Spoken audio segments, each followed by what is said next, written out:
Well, what else have you fallen in love about Taiwan? I enjoy the people very much. Yeah. You know, I have traveled to 64 countries around the world, and I always come back to Taiwan. You counted. I counted. I come back to Taiwan because of the people. There's no people like Taiwanese people. They're very, very kind. My first year in Taiwan, I remember I was driving my motorcycle in the countryside. You're actually driving a motorcycle, okay. I love driving motorcycles. Yeah. It's another reason I stay, actually. Even though I almost die every day, it's worth it because it's really fun. Yeah. But I was lost in Jubei countryside. Okay. And I was waiting in the middle of the rice paddies at a traffic light. Okay. And the light was red, and I just came to Taiwan, so I still stopped at red lights. I don't do that anymore. I was stopped at the red light, and I was waiting for it to turn green, and the wind was blowing, and it was late at night. Oh.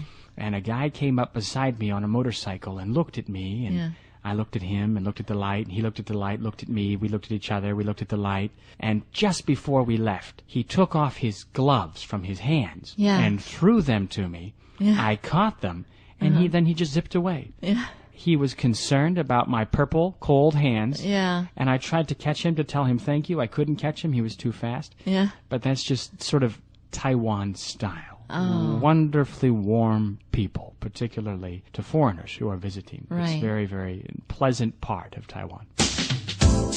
You're listening to People, and I'm speaking with Steve Wallace. All right. Well, now, Steve, you actually here teaching technical writing to these college students.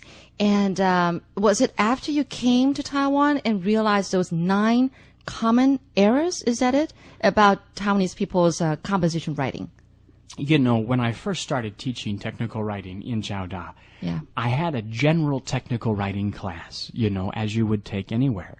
And then I realized that Taiwanese students are special because my students, my PhD students, must publish a paper. In fact, they must publish 2. Mm-hmm. And that's the only thing that they care about. They don't care about technical writing, English writing. They only want to publish a paper. Mm-hmm. So I changed the style of my class to help them publish a paper faster and more efficiently. And I changed my semester, instead of general English, into very precise how to identify journals and how to avoid making errors that reviewers and editors always reject Taiwanese papers for. So I did a research project of 175 papers that had been rejected from my college, and all of the editors and reviewers' comment I went through carefully and found that 27% of the reason for rejection is only English. And I realized that if we can make the English errors less, our probability of acceptance will become much higher. Sure. Because that's the single greatest reason for rejection of Taiwanese research. Good research ideas are killed every day simply because of poor English. So I set out to find out which are the big errors that keep coming up over and over and over again. And today, in fact, I'm going to be talking to Furan about this same topic, about which errors keep coming up. And I used the editor and reviewer comments to count them. And I found that there were these 9 errors that kept causing the rejection.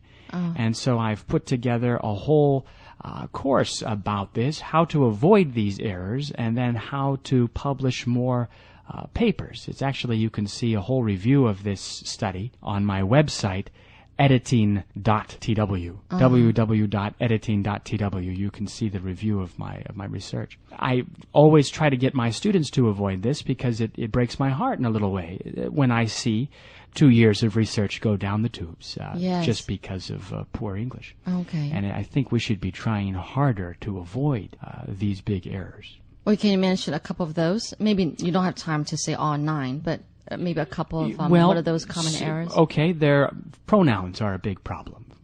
For example, my students love to say it and they and them and which.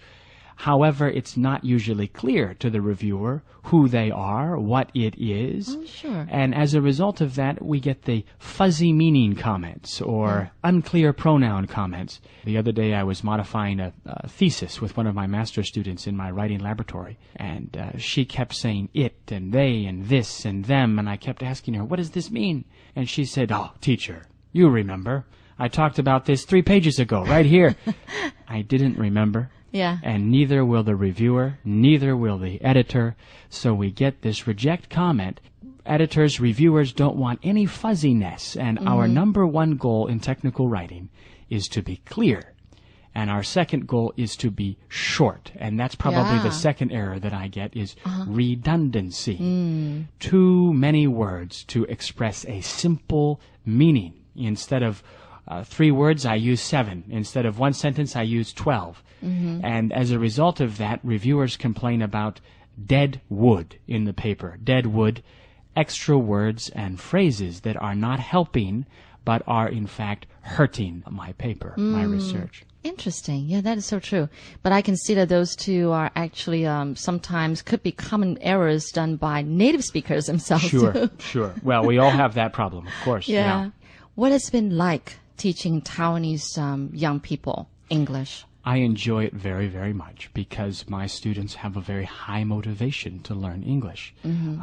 They know that in our globalized world, without English, you die fast. And so their motivation is high, especially in engineering school, because so many companies here in Hsinchu are interviewing only in English and are also requiring TOEIC before even an interview. So without good English skill, their engineering skill will never be appreciated. So they have got to learn this fundamental skill in order to express what they know because their boss doesn't care how much they know. If they can't express it, they're just an expensive computer. So we are trying very hard to help them to improve both their written and spoken communication skill in English. What's your future plan? Certainly to stay here in Taiwan for the foreseeable future. I bought a house now, and I have my ID card, and I have no plan to move. Also, the editing business is keeping me very, very busy these days. I love to travel around and share about the editing. I mentioned I'm doing 2 speeches today, and I do about 3 or 4 every week now. I'm on the high-speed train all the time, traveling and talking about technical writing because it's a pain and a problem that many students have. And I kind of feel like it's my mission to help people avoid them and to let their good research be appreciated, whether in medicine or in engineering or in science. They all have this same common problem that needs to be dealt with, and I have specialized my presentations for different academic backgrounds, and I think I'm going to continue in that and also write more books. I've written about 11 books now about this topic, and I'm doing a 12th one right now. I'll continue with that as well. Okay, well, I'm sure that more and more Taiwanese students would really appreciate your assistance. Wish you all the best of luck and good luck on your 12th book. Thank you very much. Okay, thank you.